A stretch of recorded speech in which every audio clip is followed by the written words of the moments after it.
ਰਜਿੰਦਰ ਕੌਰ ਜੀ ਸਤਿ ਸ਼੍ਰੀ ਅਕਾਲ, ਤੁਸੀਂ ਆਉਣੇ ਹੋ ਜੀ। ਸਤਿ ਸ੍ਰੀ ਅਕਾਲ ਬੇਟਾ। ਸਤਿ ਸ਼੍ਰੀ ਅਕਾਲ ਜੀ, ਸਤਿ ਸ਼੍ਰੀ ਅਕਾਲ। ਮੈਂ ਕਿਹਾ ਮੈਂ ਵੀ ਇੱਕ ਗੱਲ ਸ਼ੇਅਰ ਕਰਾਂ। ਜੀ ਜੀ ਜੀ ਜ਼ਰੂਰ ਕਰੋ। ਤੇ ਮੇਰੇ ਕੋਲ ਗੱਲ ਹੁੰਦੀ ਨਹੀਂ।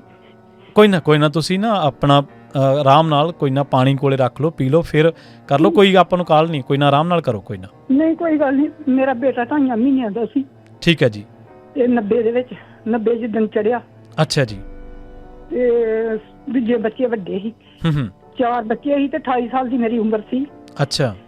ਸਾਡੇ ਘਰ 25 ਜਾਣੇ ਮਾਰਨ ਆਏ ਸੀ ਮੇਰੇ ਘਰ ਵਾਲੇ ਨੂੰ। ਓਹੋ। ਥਾਣੇਦਾਰ ਸੀਗੇ। ਅੱਛਾ। ਤੇ ਚੌਥੇ ਜ਼ਿਲ੍ਹੇ 'ਚ ਲੱਗੇ ਸੀ ਤੇ ਗਵਾਂਢੀਆਂ ਨਾਲ ਤੇ ਕੋਈ ਗੱਲ, ਚਲੋ ਬੰਨੇ ਤਾਂ ਹੁੰਦੀਆਂ ਰਹਿੰਦੀਆਂ ਗੱਲਾਂ। ਉਹਨਾਂ ਦੇ ਮੁੰਡੇ ਨੂੰ ਮਰੇ ਨੂੰ 6 ਮਹੀਨੇ ਹੋ ਗਏ ਸੀ। ਤੇ ਸੀਤਾਰਾਮ ਉੱਥੇ ਲੱਗਾ ਸੀ ਆਪਣੇ ਬਟਾਲੇ। ਉਹਨੇ ਉਹਨੂੰ ਘੇਰਾ ਪਾ ਕੇ ਮਾਰਿਆ ਸੀ, ਕਿਉਂ ਹੈਗਾ ਸੀ ਉਹ ਲਟੇਰਾ, ਉਹਨਾਂ ਦਾ ਭਰਾ। ਅੱਛਾ। ਇਹਨਾਂ ਨੇ 3 ਤੇ ਦੋਵੇਂ ਭਰਾ ਤੇ ਤੀਜਾ ਮੁੰਡਾ ਸਾਡੇ ਇੱਕ ਪਿੰਡ ਦਾ ਹੋਰ ਸੀ। ਉਹਦਾ ਤੇ ਟੰਡ ਮੋਢੀ ਪੁੱਟਿਆ ਗਿਆ ਨਾ। ਤੇ ਪਰ ਮਾਰੋ ਵੀ ਗਏ ਉਸ ਤਰ੍ਹਾਂ, ਚਲੋ ਜਿਹੜੇ ਆਏ ਉਹਨਾਂ ਮਰਨਾ ਤੇ ਹੈਗਾ ਹੀ ਆ।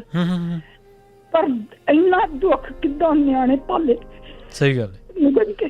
ਤੁਹਾਡੇ ਫਿਰ ਤੁਹਾਡੇ ਪਤੀ ਨੂੰ, ਹਸਬੈਂਡ ਨੂੰ ਤੁਹਾਡੇ ਨੂੰ ਲੈ ਗਏ ਸੀ, ਉਹ ਫੜ ਕੇ ਲੈ ਗਏ ਸੀ? ਫੜ ਕੇ ਨਹੀਂ ਸੀ ਲਗੇ, ਅੰਦਰ ਹੀ ਮਾਰ ਦਿੱਤੇ। ਓਹੋ। ਅੰਦਰ ਗੋਲੀ ਚਲਾਤੀ। ਇਹ 2.5 ਮਹੀਨਿਆਂ ਦਾ ਸੀ। ਮੇਰੀ ਬੇਟੀ ਜਿਹੜੀ ਵੱਡੀ ਇੰਡੀਆ 3 ਸਾਲਾਂ ਦੀ, ਗੋਲੀਆਂ ਦਿਮਾਗ ਦੀਆਂ ਖਾਣ ਡਈ ਹੈ। ਅੱਛਾ। ਇਹ ਚੁੱਕ ਕੇ ਅੰਦਰੋਂ ਲਿਆਈ।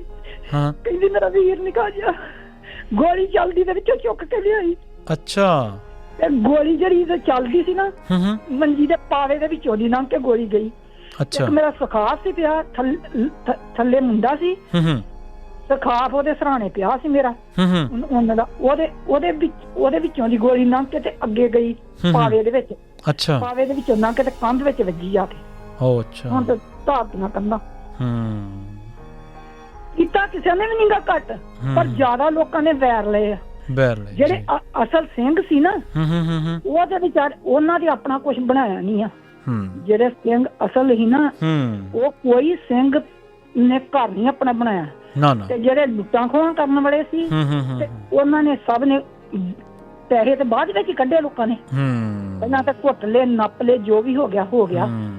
ਪਰ ਦੇਖੋ ਉਦੋਂ ਮੁੰਡੇ ਹੈਗੇ ਸਾਰੇ 18-19 ਸਾਲ ਦੇ। ਹਾਂਜੀ ਇਸ ਤਰ੍ਹਾਂ ਸਿਆਣੇ ਸੀ, ਪਰ ਉਹਨਾਂ ਨੂੰ ਇਸ ਗੱਲ ਦਾ ਤਾਂ ਨਹੀਂ ਨਾ ਪਤਾ ਹੁੰਦਾ ਕਿ ਦੇਖੋ ਤੁਸੀਂ ਬੱਚਾ ਕਿੱਦਾਂ ਜੰਮੀ ਦਾ, ਕਿੱਦਾਂ ਪਾਈ ਦਾ। ਬਿਲਕੁਲ ਤੁਸੀਂ 1 ਮਿੰਟ ਲਾਉਂਦੇ ਜੇ। ਸਹੀ ਗੱਲ।